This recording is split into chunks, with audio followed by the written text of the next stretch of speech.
जय श्री महाकाली स्टूडेंट्स। तो आज हम लेकर आए अपना टॉपिक समावयवता यानी कि आइसोमेरिज्म। ये क्लास 11th का टॉपिक है पर आपके 12th में भी पूछा जाता है। जैसे अल्कोहलों में समावयवता बताइए, ईथर में समावयवता बताइए, और भी काफी सारे ऐसे क्वेश्चंस हैं। तो आपको सबसे पहले पता होना चाहिए समावयवता कैसे होती है, क्या होती है। तो हम बताते हैं समावयवता को। समावयवता क्या है? इसमें जो क्रियात्मक समूह होते हैं, कुछ इनकी संरचना होती है, कुछ इनकी स्थिति होती है, तो उन चीजों को अलग अलग तरीके से रख दिया जाता है, लेकिन उनका अर्थसूत्र समान होता है, तो वो हमारे समावयवी कहलाते हैं। जैसे यहाँ पर हम आपको बताएं समावयवता कितने प्रकार की होती है। 2 प्रकार की समावयवता होती है, एक संरचनात्मक समावयवता, एक त्रिविम समावयवता। त्रिविम समावयवता तो आपको बता दें संरचनात्मक यानी कि जो भी आप कंपाउंड बना रहे हो, ये आपका टॉपिक ऑर्गेनिक केमिस्ट्री का है। तो हम आपको बता रहे हैं कि अगर आप कोई यौगिक बना रहे हो तो उसमें कौन कौन सी कंडीशन आएंगी उनकी संरचना के अंदर। जैसे कि पहली आती है इसमें श्रृंखला समावयवता, स्थिति समावयवता, वलय समावयवता, क्रियात्मक समावयवता, मध्यावयवता, चलावयवता। तो अब हम आपको समझाएंगे श्रृंखला समावयवता क्या होती है। आपने सुना होगा श्रृंखला में क्या होती है? चेन। चेन जानते हैं, जैसे गले में पहनते हैं या फिर हम कह दें किसी जानवर को, कुत्ते उत्ते को बांधते हैं, वो चेन होती है ना, तो उसमें एक के बाद एक कड़ी जुड़ी रहती है। तो इसमें क्या होता है, श्रृंखला समावयवता के अंदर आपको अर्थसूत्र तो एक मिलेगा पर इनकी जो श्रृंखला होगी वो डिफरेंट डिफरेंट टाइप की हो जाएगी। जैसे कि यहाँ पर आप देख रहे हो C4H10 एक आपका मॉलिक्यूलर यहाँ पे दिखाई दे रहा है फॉर्मूला। तो इसमें क्या होता है, इसकी पहली संरचना होती है, लाइन से जोड़ देते CH3 CH2 CH2 CH3, तो इसको हम क्या बोलेंगे, नॉर्मल ब्यूटेन।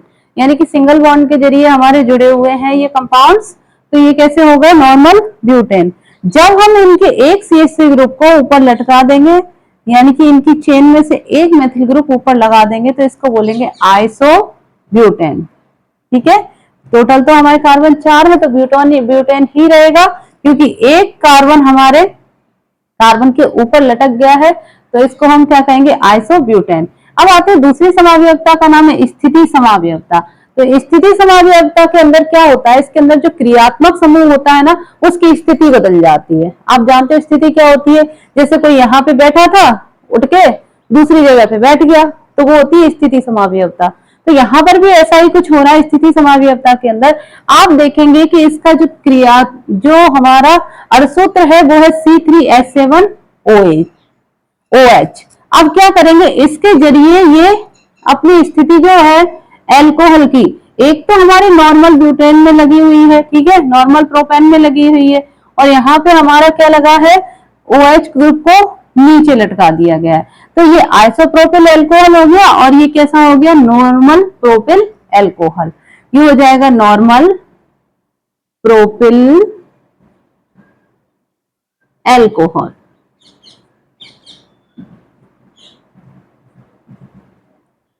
अब हम आपको बता दें, ये हमारा हो गया कौन सा, स्थिति समावयवता। अब हम आपके पास आते हैं वलय श्रृंखला समावयवता, यानी कि इसके वलय और श्रृंखला। वलय में क्या होता है, किसी चीज का घेरा, यही तो होता है वलय, और श्रृंखला में सीधी संरचना। तो इसमें जो भी आप क्रियात्मक समूह पढ़ेंगे उसकी क्या होंगी, दोनों संरचनाएं आपको मिलेंगी, उसमें वलय भी मिलेगा और क्रियात्मक वलय के साथ साथ आपको चेन भी मिलेगी। जैसे कि हम आपको दिखा रहे हैं, यहाँ एल्कीन व साइक्लो एल्केन्स होते हैं, यानी कि जो भी आपने एल्कीन्स बनाई होंगी उनके साइक्लो एल्केन्स भी बन जाते हैं, तो वो हमारे दिखाते हैं श्रृंखला वलय समावयवता। जैसे हम आपको दिखा दें प्रोपिलीन।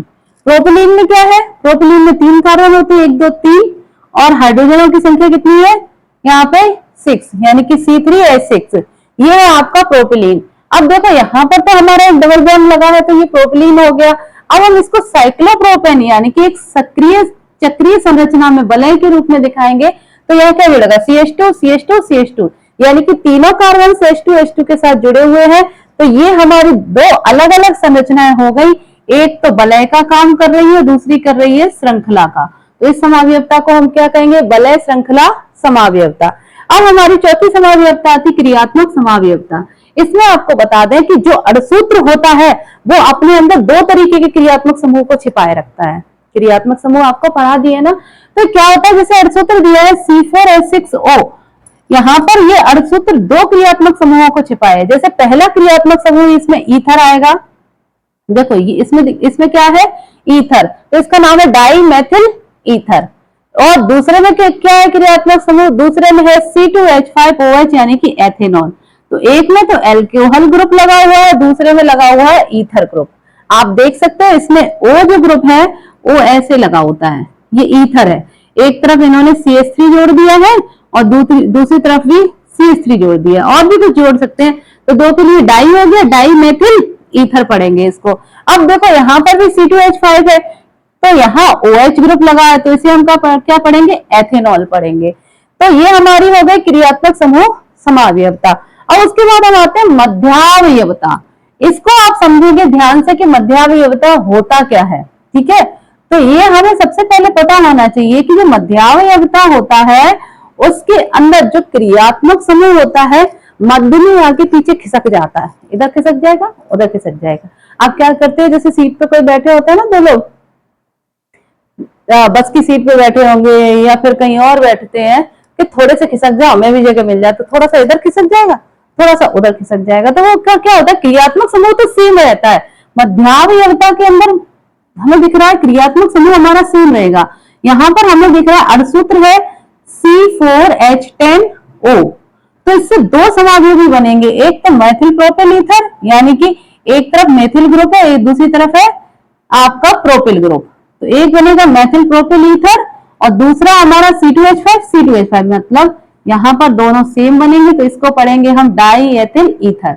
यानी कि आपने यहाँ पे देख लिया है क्या बने, हमारे दो ग्रुप बन चुके हैं, एक तो इसमें बना है मैथिल प्रोपिल ईथर और दूसरा बना है डाई एथिल ईथर।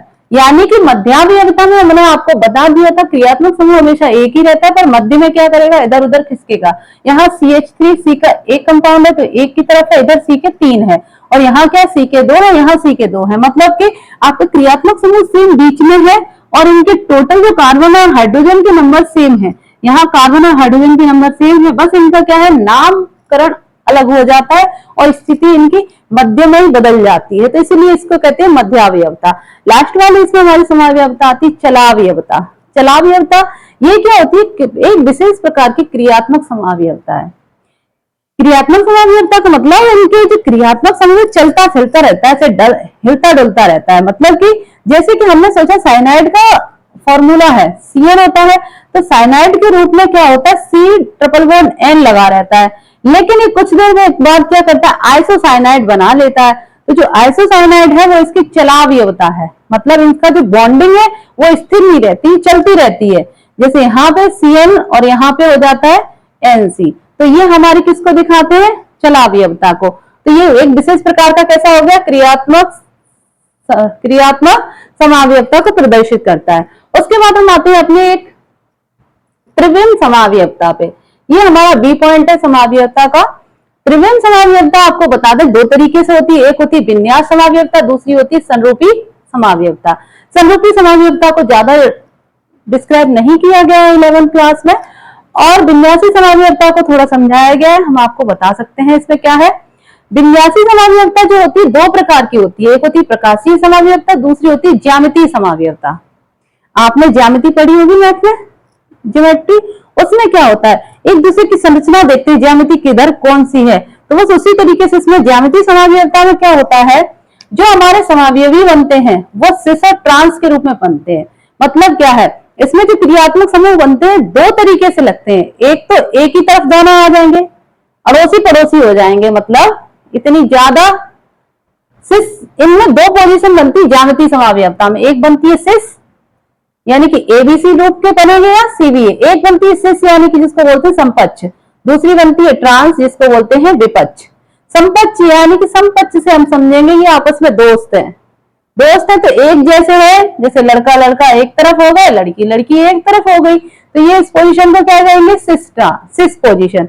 ज्यामितीय समावयवता में दो पोजीशन आती है, सिस और ट्रांस। तो सिस पोजीशन में क्या होते हैं, समान समान एक तरफ हो जाते हैं, जैसे दोस्त दोस्त तो एक तरफ हो गए, ये वाले और दुश्मन दुश्मन एक तरफ हो गए, या लड़का लड़का एक तरफ, लड़की लड़की एक तरफ। तो इस पोजीशन को हम बोलते हैं सिस पोजीशन।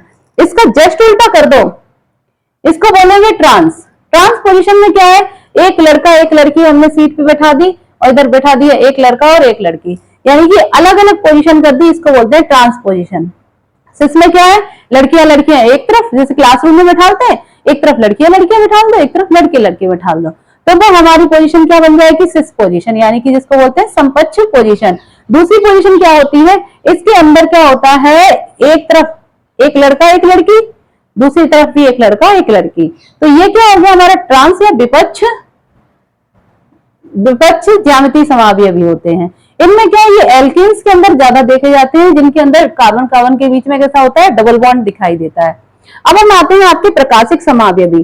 प्रकाशिक समावयवी क्या होते हैं, इस तरीके से होते हैं कि उनके अंदर क्रियात्मक समूह जो होते हैं, एक तो घड़ी की दिशा में चलते हैं और एक घड़ी की विपरीत दिशा में चलते हैं।